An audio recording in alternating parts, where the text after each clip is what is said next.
এই তো বন্ধুরা, আজকে আমি রান্না করে ফেললাম আলু টমেটো দিয়ে কাকসি মাছের একটু মাখা মাখা পাতলা ঝোল।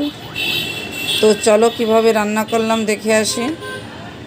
আসসালামু আলাইকুম বন্ধুরা, তোমরা কেমন আছো? আলহামদুলিল্লাহ, আমিও ভালো আছি।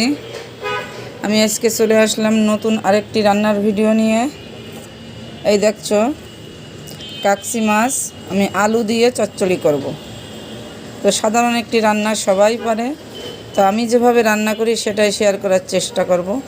তো চলো আমি কিভাবে রান্না করি। এই তো বন্ধুরা, আমি চলে আসলাম তরকারিটা রান্না করার জন্য। প্রথমে আমি আলু আর টমেটো কুচি আর কাঁচামরিচটা দিয়ে দিলাম। এবার দিলাম পেঁয়াজ কুচি,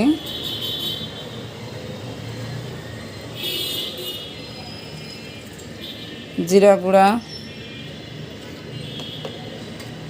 হলুদ গুঁড়া, মরিচের গুঁড়া, আর দেবো একটুখানি রসুন বাটা।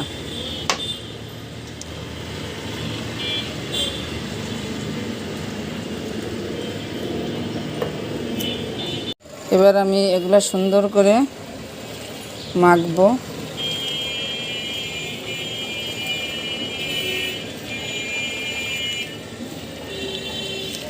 ভালো মাখানো তরকারিতে, মাখানোর মধ্যেই সবচেয়ে আসল স্বাদ লুকিয়ে থাকে। যত ভালো করে মাখানো যাবে তরকারির স্বাদ ততটাই ভালো হবে।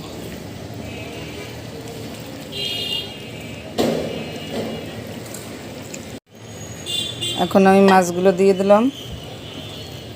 মাছগুলো দিয়ে খুব জোরে মাখানো যাবে না, আলতোভাবে মেখে নিতে হবে।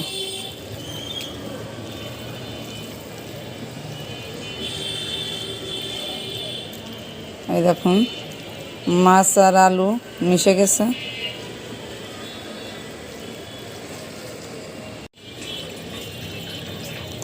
পানিটা দিয়ে দিলাম। এখন আমি ঢেকে রান্না করব। ঢেকে দিলাম।